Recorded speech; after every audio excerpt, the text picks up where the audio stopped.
Good evening, I'm Shannon Rosowitz. And I'm Blair Hicks. Here's what's coming up next on Panthervision. Math problem for you. Those two rules about logarithms. What is 40% of Math 95? We'll give you your grade next.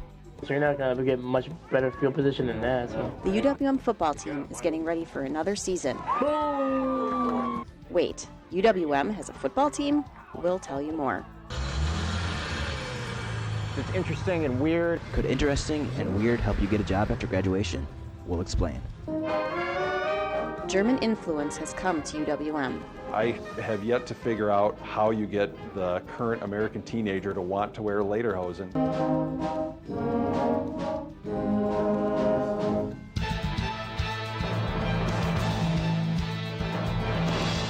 From the University of Wisconsin-Milwaukee, this is UWM Panthervision.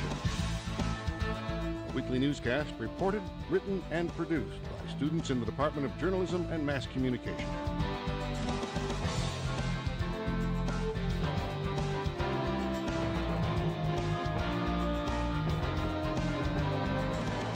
And now, the news. Good evening. The report is in. The working group formed to look into UWM's active shooter preparedness has released its recommendations. The report comes after a year-long Panthervision investigation. Jenna McGlynn has details. Students, one simple question. Anyone in this room seen the active training video? If you have, keep your hand in the air. And that wasn't the only safety issue that we found. It locks from the inside.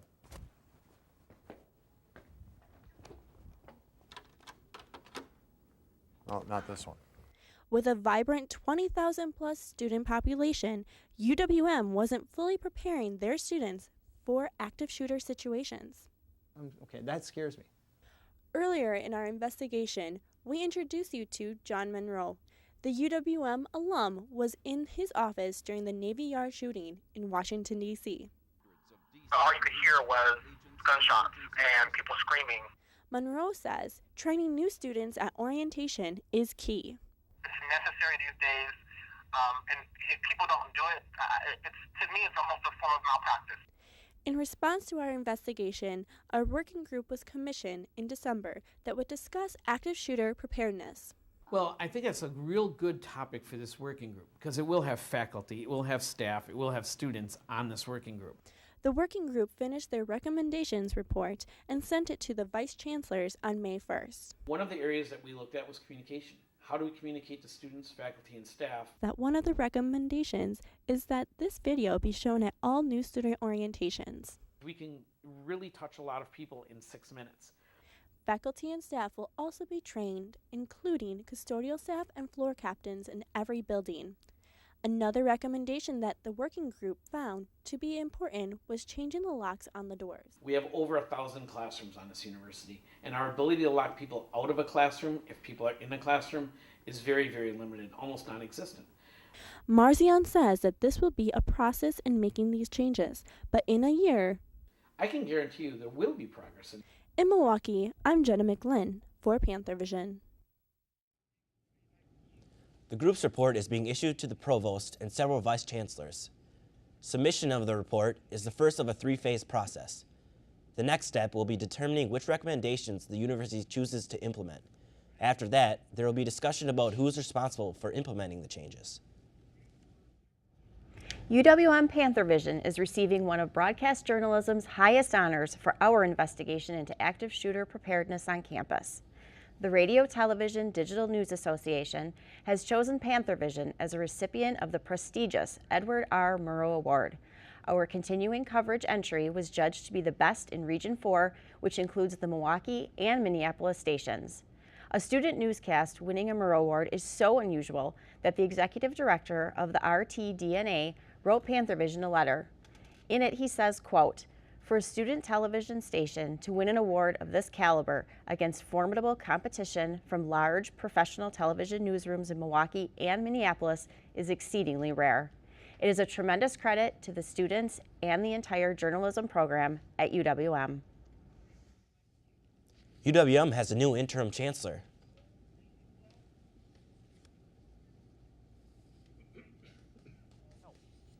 And welcoming UWM Interim Chancellor Mark Money.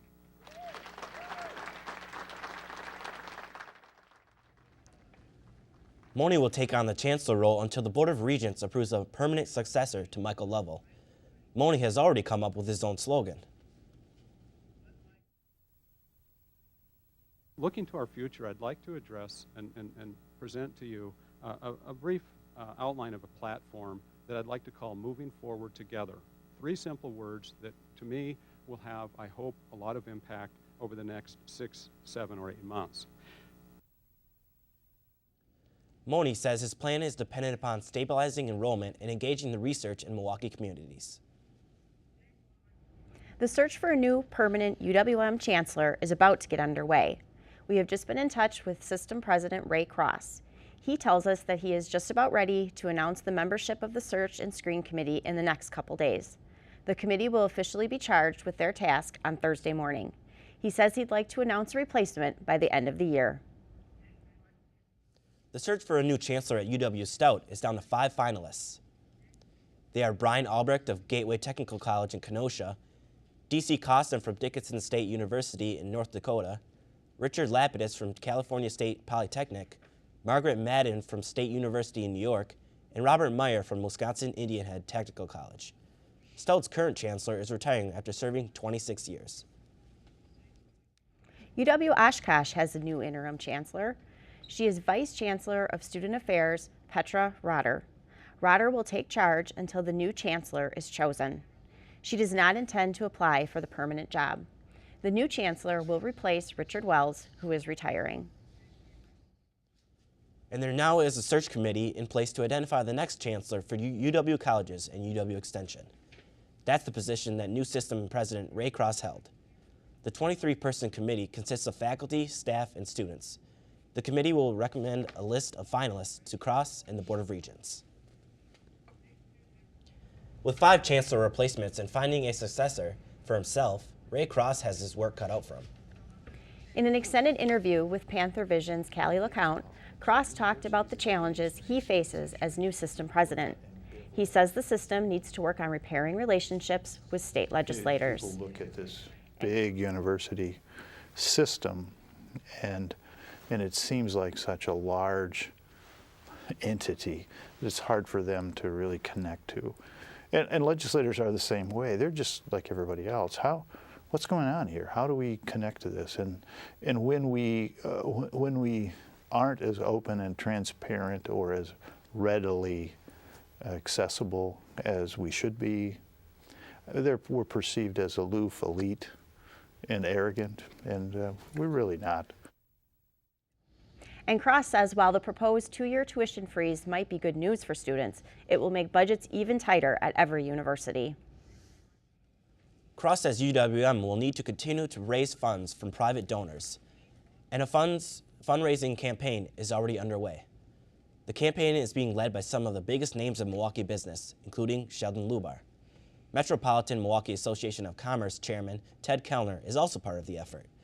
While the goal of the campaign has not been officially set, Kellner says their goal is $175 million, but Lubar says he's hoping for up to $300 million. Some might find it ironic that Marquette's first layperson president is spending so much time behind a pulpit. Lovell found himself in front of another crowd this past month, this time to give an acceptance speech. The Niagara Foundation of Wisconsin honored Lovell for his work in education. The soon-to-be former chancellor emphasized how grateful he was to be in such esteemed company that night. The Journal-Sentinel's Martin Kaiser won for his work in media, and Mary Lou Young of the United Way won for community service. Lovell's not done making speeches. He will give his final commencement address at UWM's spring graduation. UWM is subtracting Math 95 and Math 105 from next semester's curriculum, but students aren't feeling lucky just yet. The school is adding Math 92 and 102. The change was made to meet the struggles that many students have had. Almost 40% of students failed their first semester of Math 95 and 105. Panthervision's Norma Ortiz has the story. Are underway for the UWM Math Department. The department is taking on a whole new approach as to how it's going to teach the dreaded Math 90, 95, and 105 courses. There will be no more Math 90 or Math 95 taught at UWM. We're going to have these alternative pathways approaches going forward.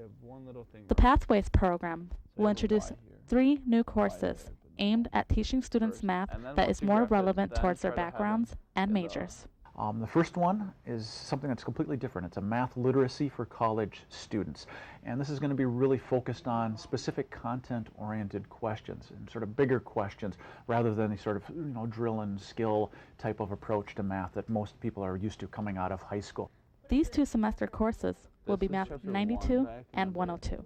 The second one is going to be algebraic literacy, and this is going to be relatively similar to the current 95, 105. These courses will be Math 98 and 108. Then the third one is a pathway that's designed to get students up to speed. We're calling this the flipped ALEX pathway. This course will be very similar to the current math course known as ALEX, an online artificially learning software where students complete 2 semesters worth of math classes. But why is the math department implementing these new changes to begin with? Much of it has to do with the alarming failure rate in the current math courses. Students are not passing the courses with a C or a better, and thus are required to repeat the courses again. But why are they not passing these courses? High school teachers tend to baby you. If you don't do well on a test, okay, go ahead and take it again. And the second one, they don't make you do word problems. And the emphasis that we have with our college level math programs is this sort of higher level thinking, and word problems, for better or worse, or conceptual, more content-driven, conceptual-driven problems are a big part of that. But it doesn't necessarily mean that the problem starts in high school. Personally, I think one of the main things is actually attendance. So whether it has to do with attendance, lack of interest, or past high school teaching, students who have yet to take college math or are not passing college math will have new opportunities to advance. But starting next fall, you can say goodbye to Math 90 and Math 95. In Milwaukee, I'm Norma Ortiz for Panthervision. Faculty and staff will begin training for the new courses starting this month, and advisors will begin helping students to decide which pathway is more suited for their majors and backgrounds.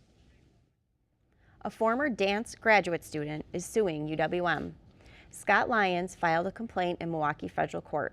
He says he received fellowships that included health insurance. Lyons claims that his fellowship and health insurance had been terminated and UWM never informed him. He says he had several medical procedures that cost $10,000, and now he's stuck with the bills.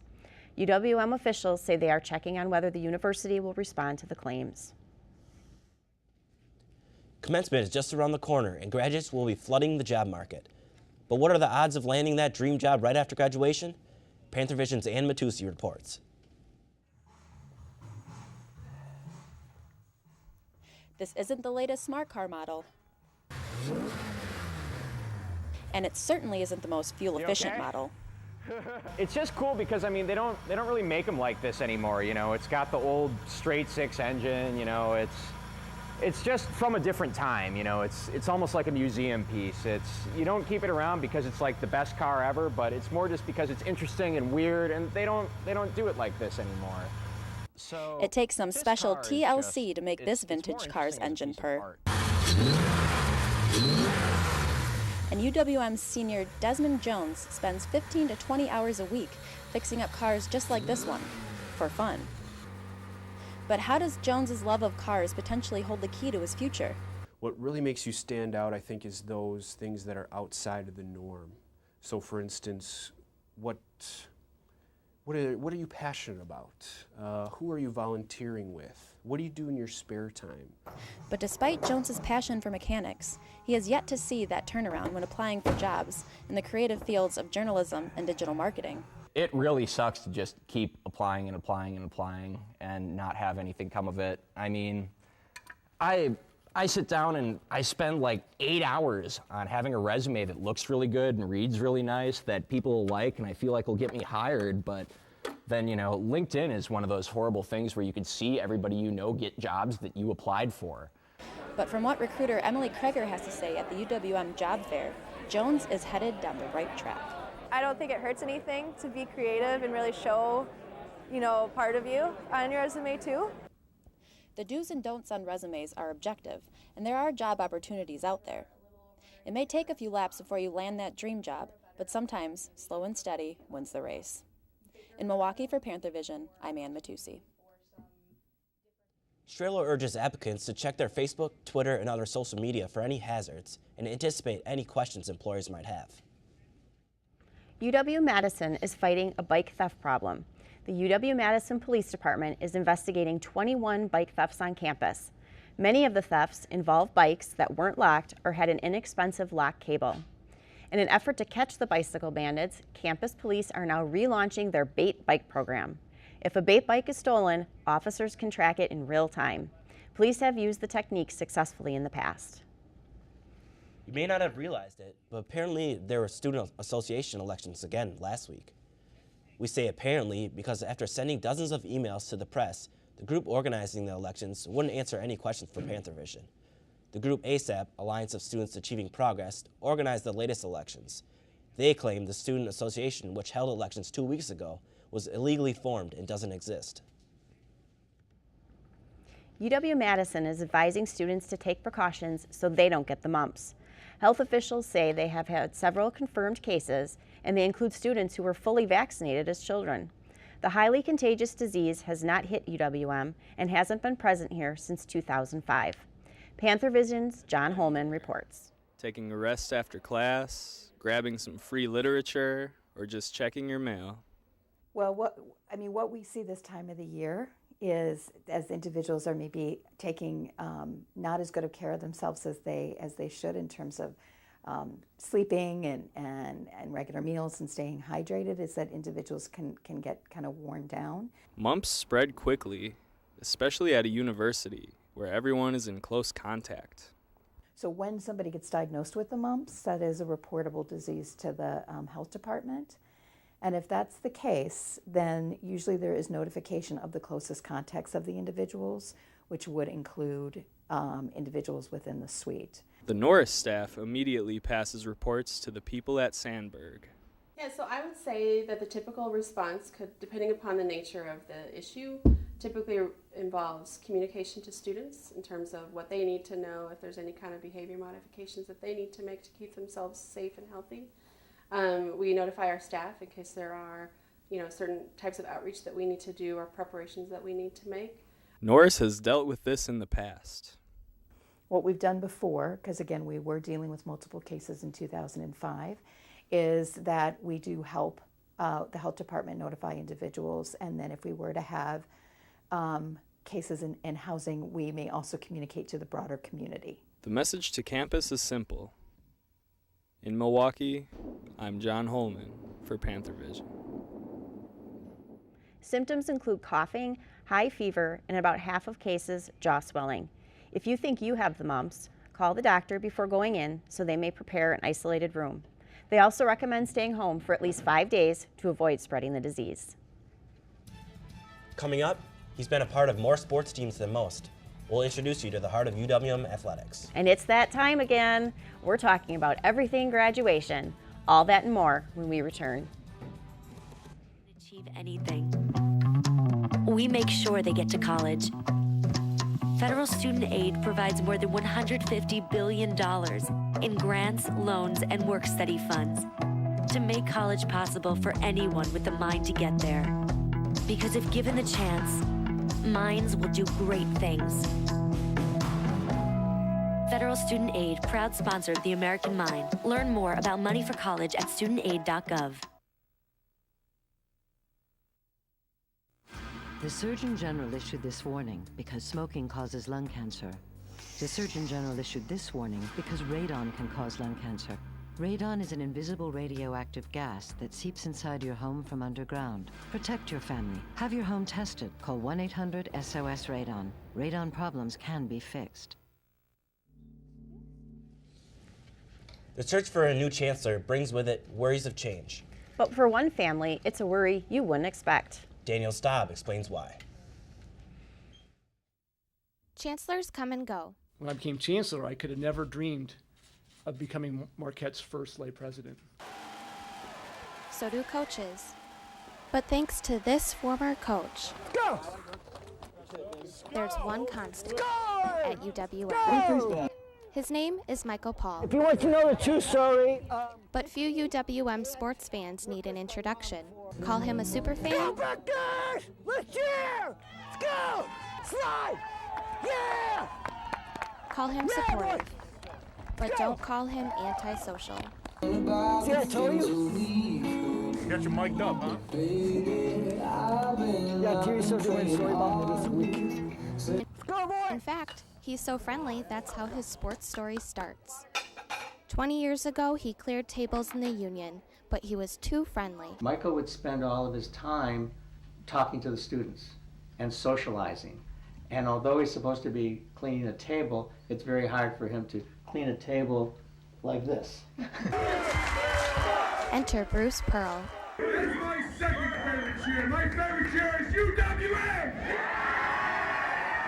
He ate at the union and took a liking to Michael. Bruce invited him to a basketball practice. And that's really how it started. He invited him to a practice. And he never left. And he never left. So began a special dance between fan and coach. He came like a dad to me. It's a dance that stretches from the Kachi weight room to the court, Go boys, more run. to the field. Go, face it. Pick a sport, Go. and Michael's manager. How many? I'm full, bud. Okay.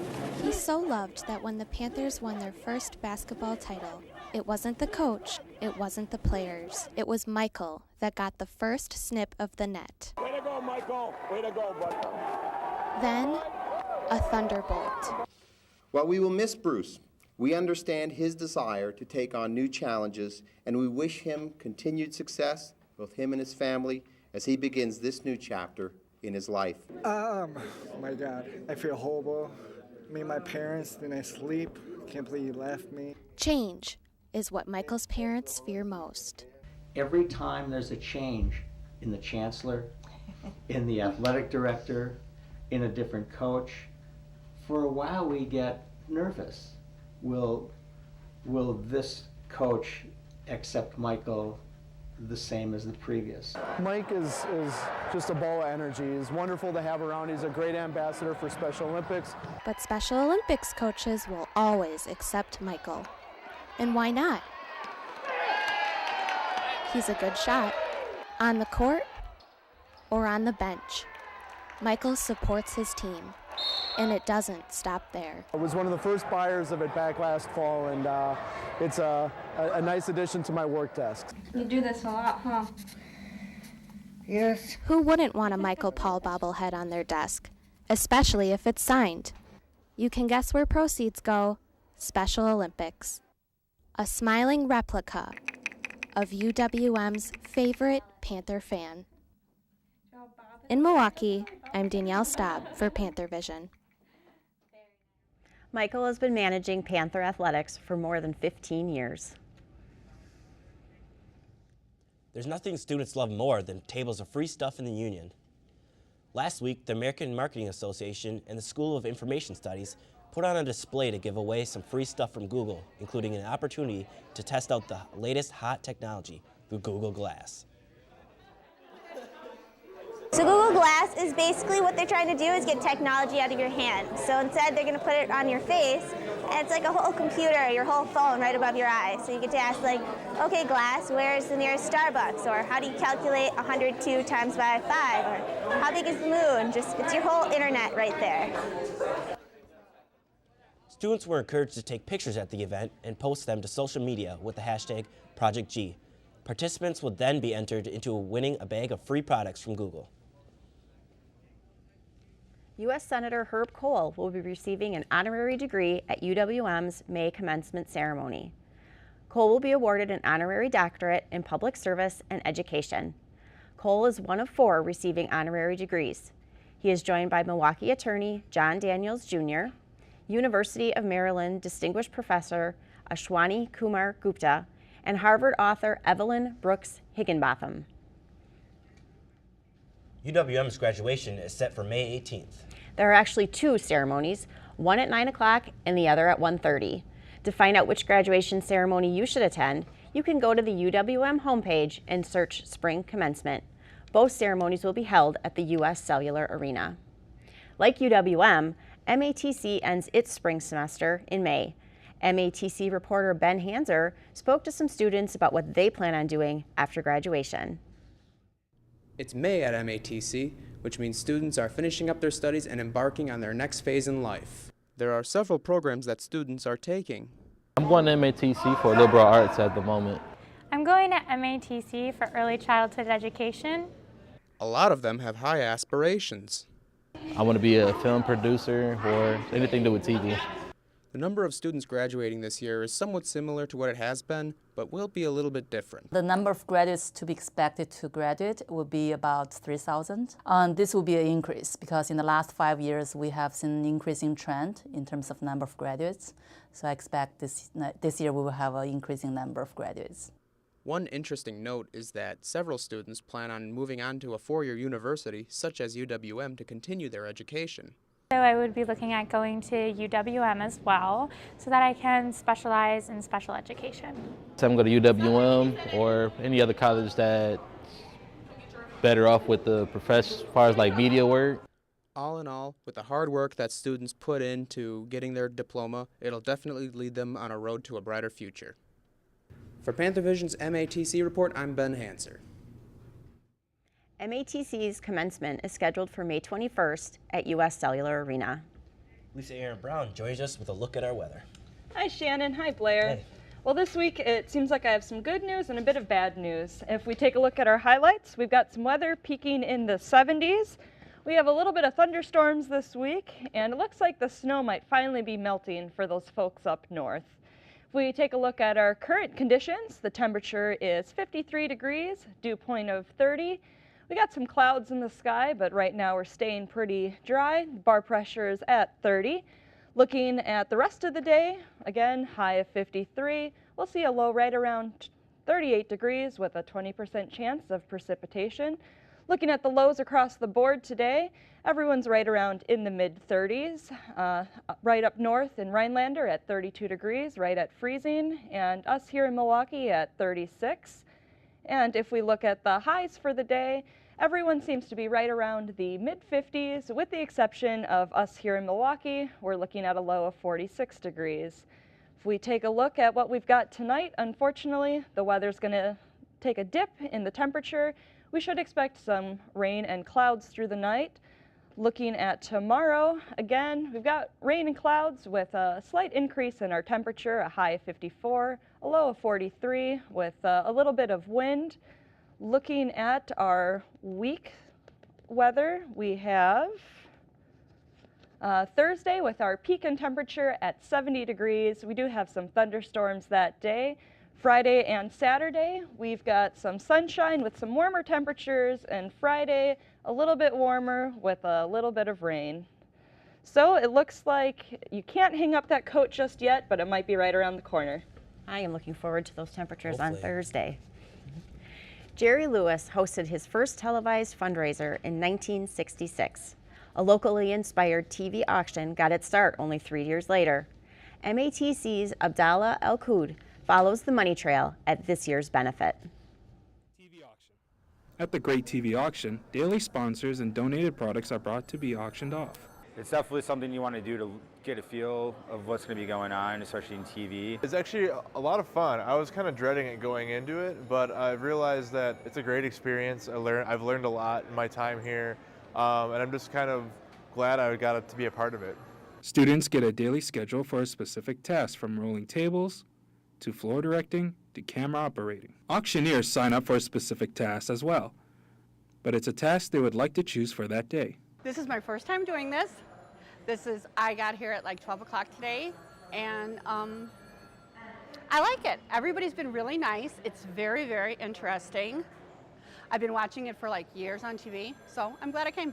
I've actually got to interact with a lot of the volunteers, some students, some just regular civilians. Everyone seems very happy to be here to support public television. The auction is broadcasted on MPTV or can be streamed.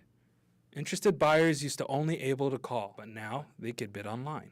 This is Abdallah Good, MATC reports. There's still time to watch this year's fundraising action. The auction will air on channels 10 and 36 and on the web at greattvauction.com. When we return, the halls are alive with the sound of music. And why does the Division I team have to rake the field? We'll tell you more when we come back.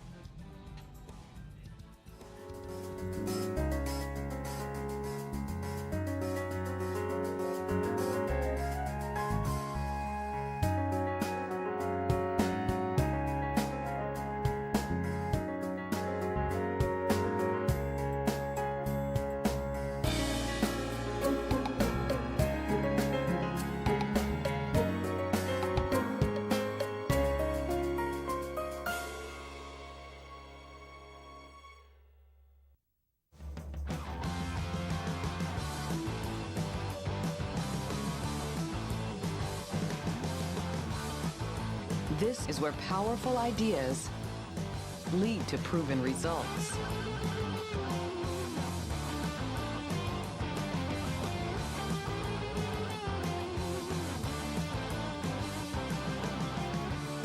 This is where you belong. It's said that once a Panther, always a Panther, but one athlete is leaving UWM behind. And women's tennis is making history. Joshua March joins us now with sports. Josh? Women's basketball star Ivana Young is trading in her Panther paws for Patrick Laws. Young, shown here making a layup last season, is a 6'1" sophomore power forward. She was first on the team in rebounding and third in scoring. The double-double machine is a Milwaukee native. She's played in the city for the last 6 years, lighting it up at Rufus King High School before making her way to UWM.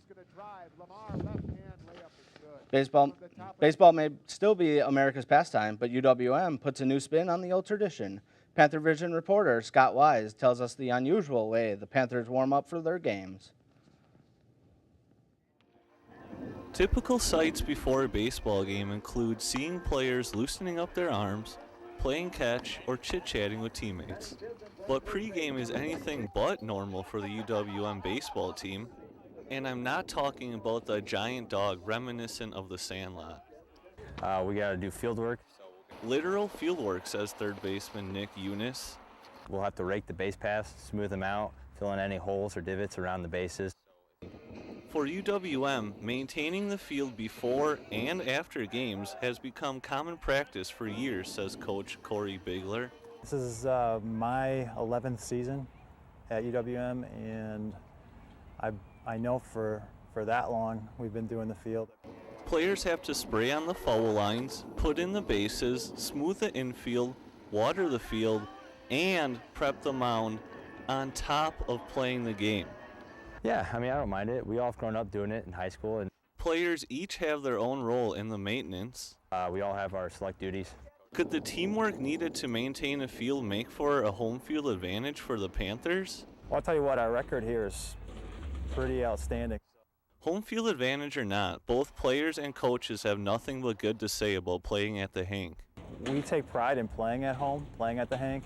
I love playing at the Hank. There's nothing better than the Hank. In Milwaukee, I'm Scott Wise for Panthervision.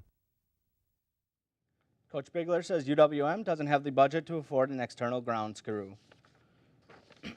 The UWM's men's track and field team cleaned house at the Horizon League Championships this past weekend. The team won a total of 6 events and finished second overall in the conference. Sophomore Sean Bowler won the league decathlon title. Senior Darrell Busby broke 2 league records and was named the male conference Male Athlete of the Year. This was the 5th time in school history that a Panther won that honor. UWM went to the podium 9 times on the second day of the event. On the final day, the men's team started down 63 points after a furious comeback. They finished in second place. The team is taking a well-deserved break until May 9th when they compete at the Dr. Keeler Invitational in Naperville. A regular season title, a freshman first-teamer. Best record in program history, it was a landmark season for women's tennis, but they couldn't bring home the ultimate prize. The team lost to Youngstown State in the Horizon League Championship Tournament, 4-3. The UWM club football team is a well-kept secret. Most students don't even know they exist. Panthervision reporter Blair Hicks takes us inside the spring practice as the guys suit up for the upcoming fall season. The club football team is what training camp is at the Packers. The Panthers shake the dust off the pads and get back to work.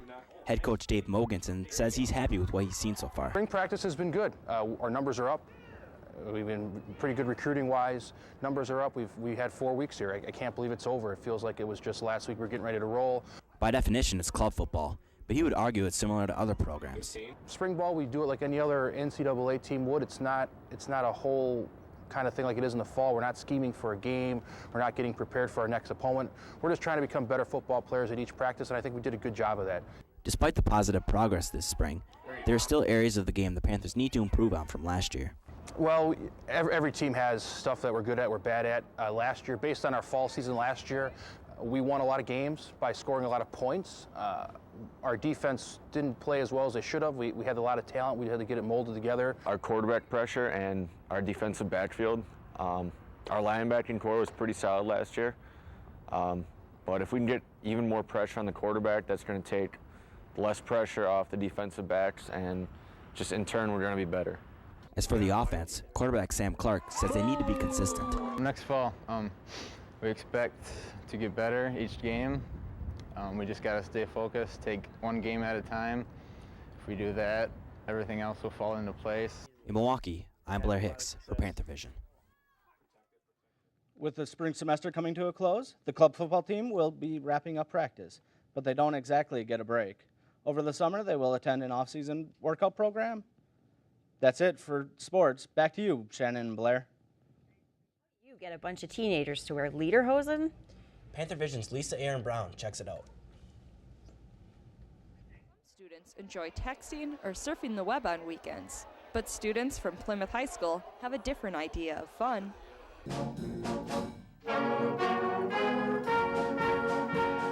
It's just a fun thing to do in their free time.